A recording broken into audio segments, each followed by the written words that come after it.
In the endless tapestry of the cosmos, where light and shadow constantly wrestle for dominance, there are figures who embody both extremes: heroes born to protect and villains destined to rule through terror. Few beings exemplify this duality more than Sinestro of Corps, once one of the greatest Green Lanterns in existence, later the embodiment of fear itself. His story begins not in darkness, but in brilliance, a tale of discipline, pride, and the noble pursuit of order that would ultimately lead him down a path of tyranny. Sinestro's journey starts on Corps, a world of beauty and strict traditions, marked by order and hierarchy. From a young age, Thal stood apart from his peers. His piercing intellect and commanding presence set him above others, and he quickly became a man who believed that structure was not only necessary, it was absolute. On Corps, he studied history, philosophy, and law with the obsessive focus of someone who saw the flaws in all systems and longed to correct them. But beneath his calm demeanor burned a conviction: only those strong enough to enforce order deserved the right to lead. It was this drive that caught the attention of the Guardians of the Universe, the immortal blue-skinned overseers who wielded the power of the Green Lantern Corps. Recognizing his unyielding willpower, they chose Sinestro as a bearer of a power ring, the most powerful weapon in existence, fueled by the green light of will. In an instant, he was transformed from an ambitious Corugarian into a cosmic law enforcer, sworn to protect entire sectors of the universe. Unlike many recruits, Sinestro needed no time to adapt. His iron will, precision, and determination made him one of the most efficient lanterns in history. He was relentless, calculating, and utterly without hesitation.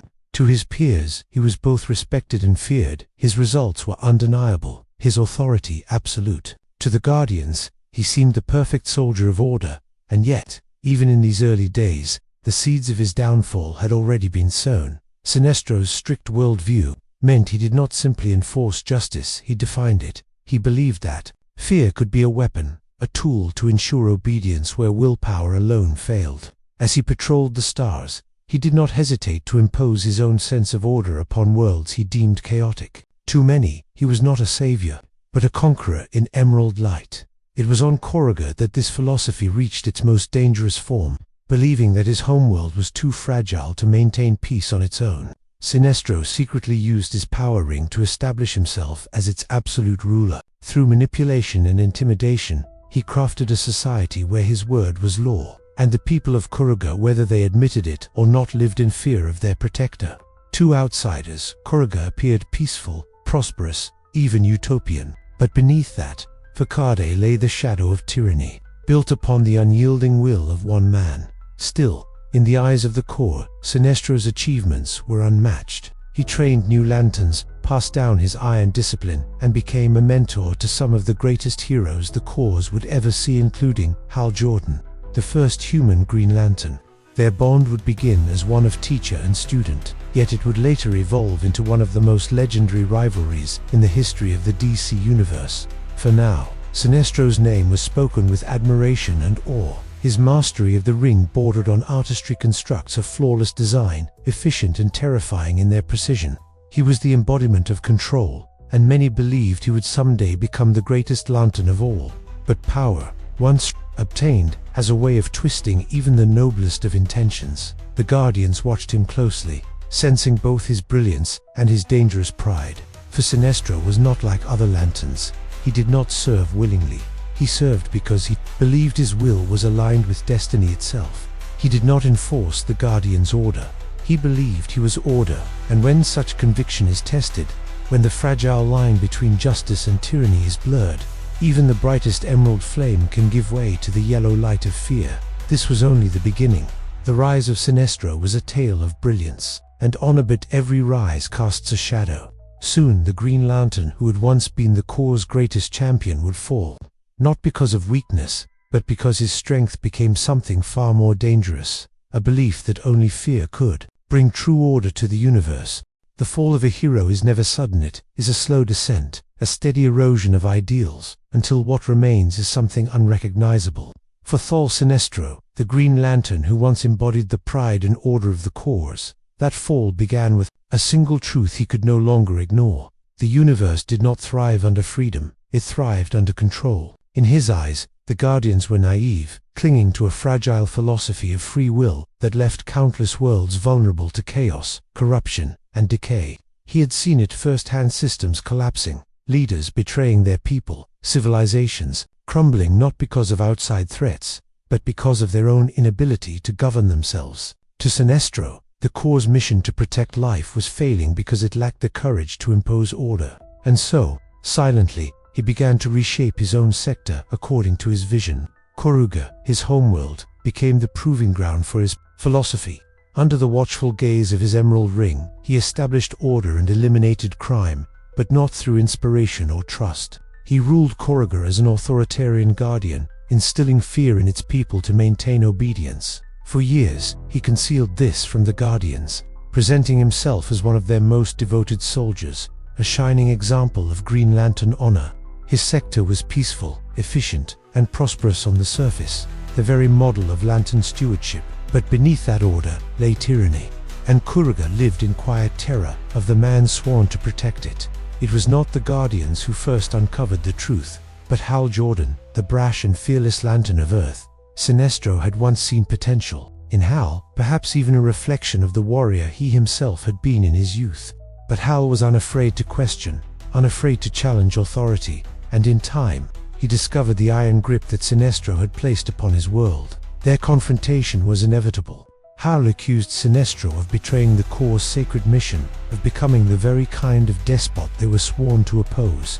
To Sinestro, Hal's words were the naive cries of a child, blind to the true nature of the universe. Freedom was weakness, chaos was inevitable, and only through fear could order be preserved.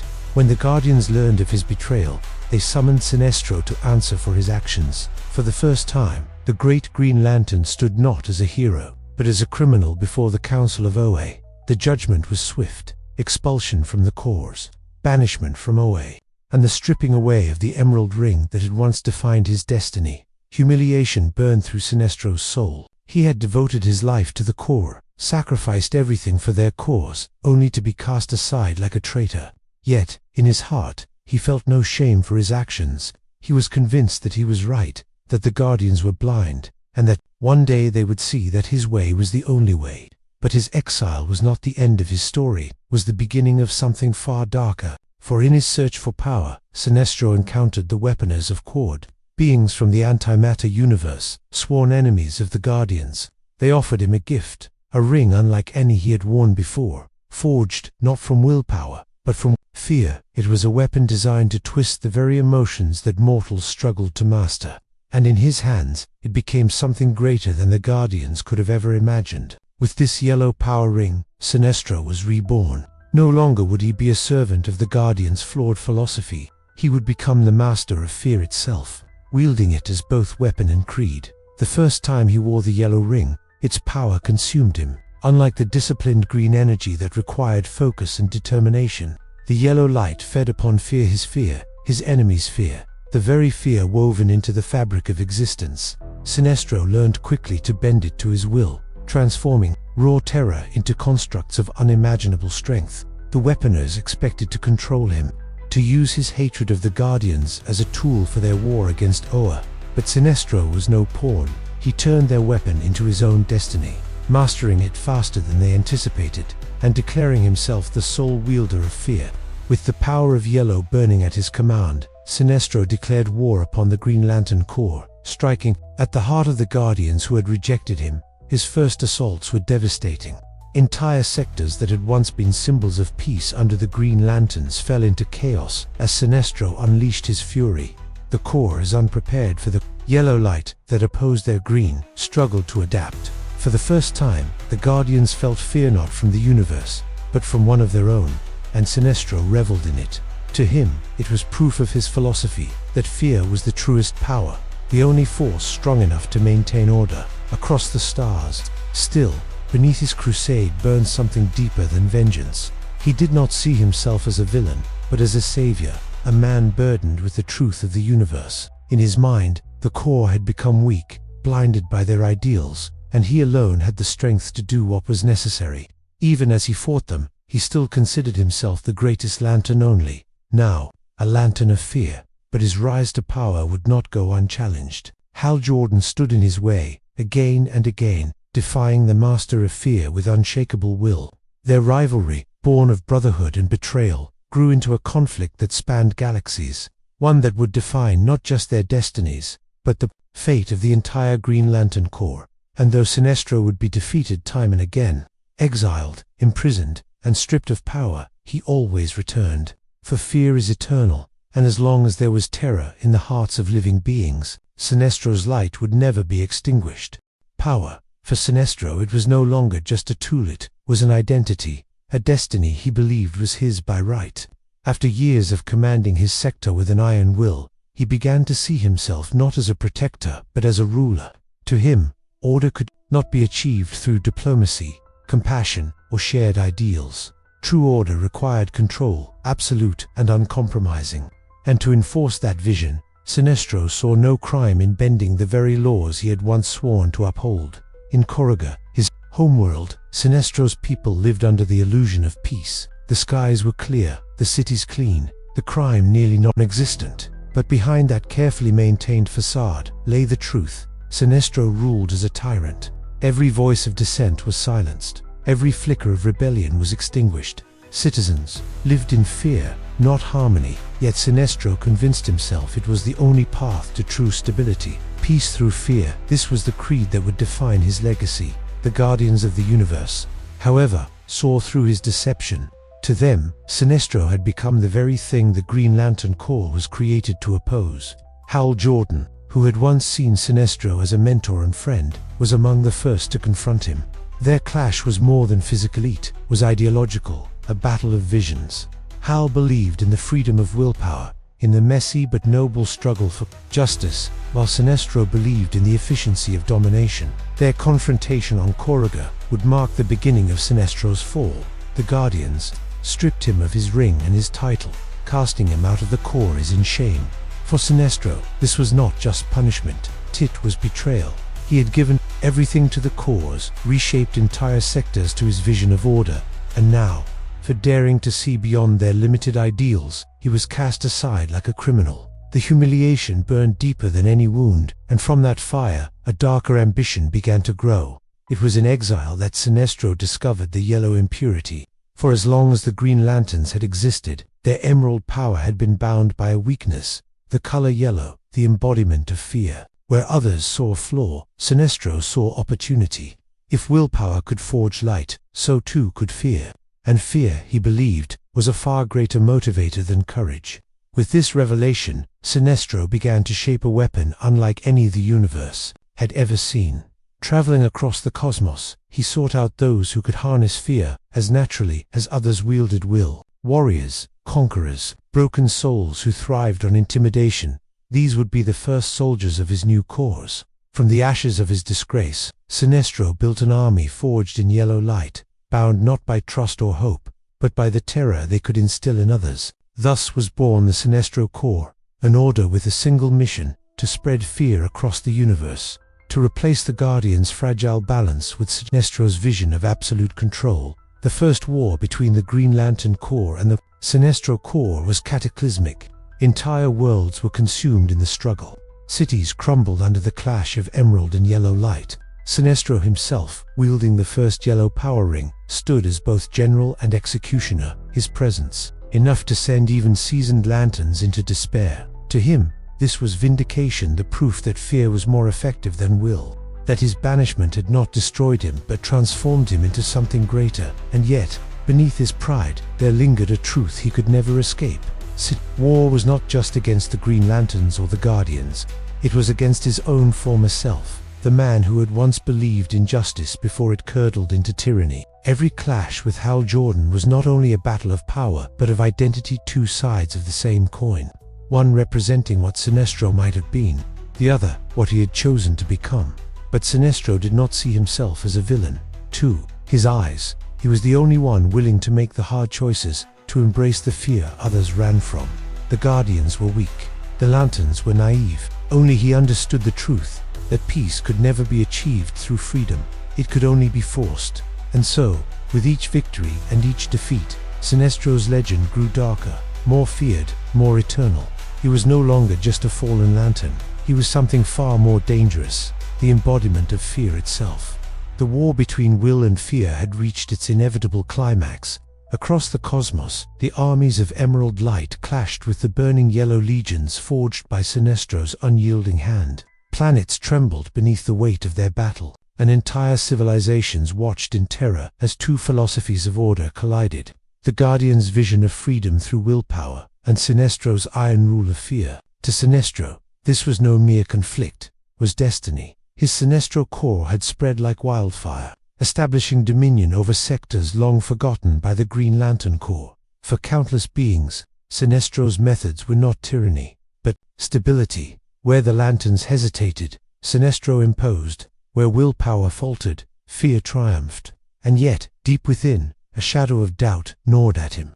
Was his path truly the salvation of the universe, or merely the reflection of his own obsession? The final confrontation came on Corrigan, his homeworld, the place where his name was both cursed and revered. Hal Jordan, once his student and later his greatest rival, stood before him, emerald ring blazing with defiance.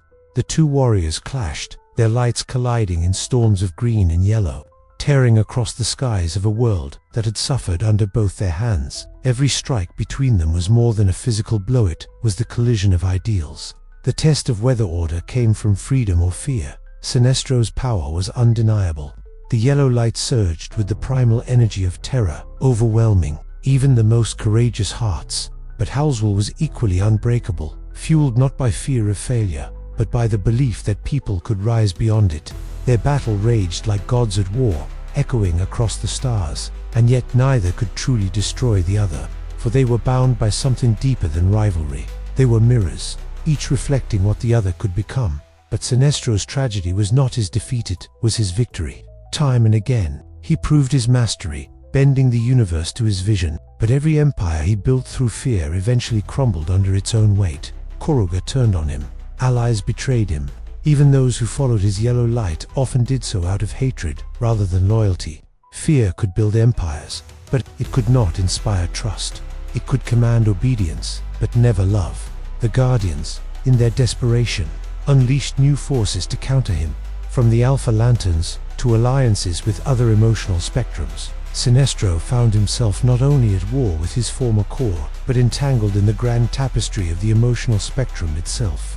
Avarice, compassion, hope, love. At times, he wielded these lights. At others, he opposed them. But he always returned to fear. For Sinestro, it was not simply a weapon. It was the truth of the universe. Yet within this endless war, flickers of humanity remained. At moments, he acted not out of ambition, but out of care for his daughter Saranic, Natu, who despised his methods but carried his bloodline. In these rare instances, the iron mask of Sinestro cracked, revealing not a tyrant, but a man who once believed he could save his people. That conflict, buried deep within him, was the true tragedy of Thol Sinestro. His story did not end in final defeat or glorious triumph, but in eternal struggle.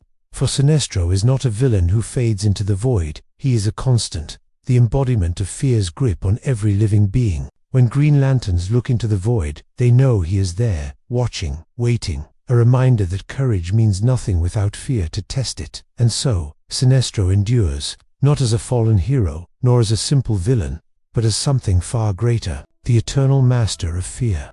His yellow light cuts through the cosmos, a warning and a promise that order will always demand sacrifice, and fear will always find a way to rule.